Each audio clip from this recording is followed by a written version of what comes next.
Budget Secretary Benjamin Diokno says the government is now prepared to mobilize 5 billion pesos worth of funds from the national budget for the rehabilitation and recovery of war-torn Marawi City.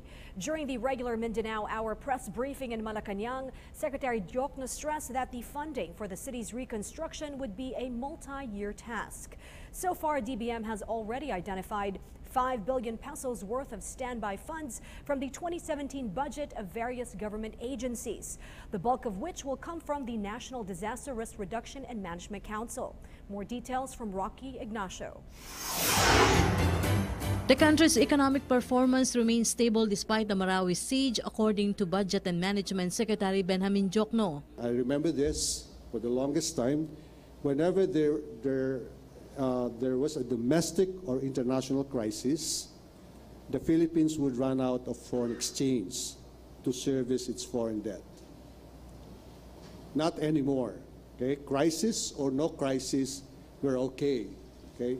We have a steady inflow of dollar remittances from the OFWs and the BPO industry. So crisis or no crisis, we don't run out of dollars. Diokno explained that there is no need for a supplemental budget for the Marawi rehabilitation plan since government had already secured the initial budget of 5 billion pesos this year. President Rodrigo Duterte had ordered the creation of Task Force Bagong Marawi and allocated 20 billion pesos. Now in 2018, there's a 10 billion already set aside, okay, for the Marawi Recovery and Rehabilitation Program. So next year, the End Dream Fund, that's the disaster risk reduction and management fund, will have a 25.5 billion allocation for 2018, of which 10 billion is set aside for Marawi.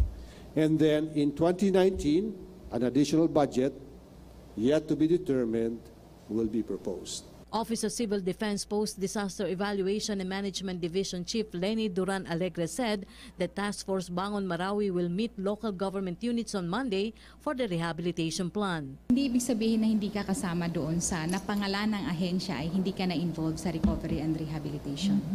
And binigyan ng delegated authority ni President si Chairperson SMB Lorenzana to engage whoever is necessary to be there. And wag po nating kalimutan na sa local government code natin, ang LGU po ay napakalaki ng boses sa kanilang kanya-kanyang lugar. While the recovery program is about to start, AFP spokesman Brigadier General Restituto Padilla said the assessment whether to continue or lift martial law in Mindanao is in its final stage. Padilla is confident that the recommendations will be submitted to President Duterte even before the expiration of the 60-day implementation of martial law in Mindanao. I am sure that the President is getting updates so regularly, and he may even have an advanced copy of the recommendation prior to that, because he is the Commander-in-Chief and he has to know, of course. Rocky Ignacio for The Nation.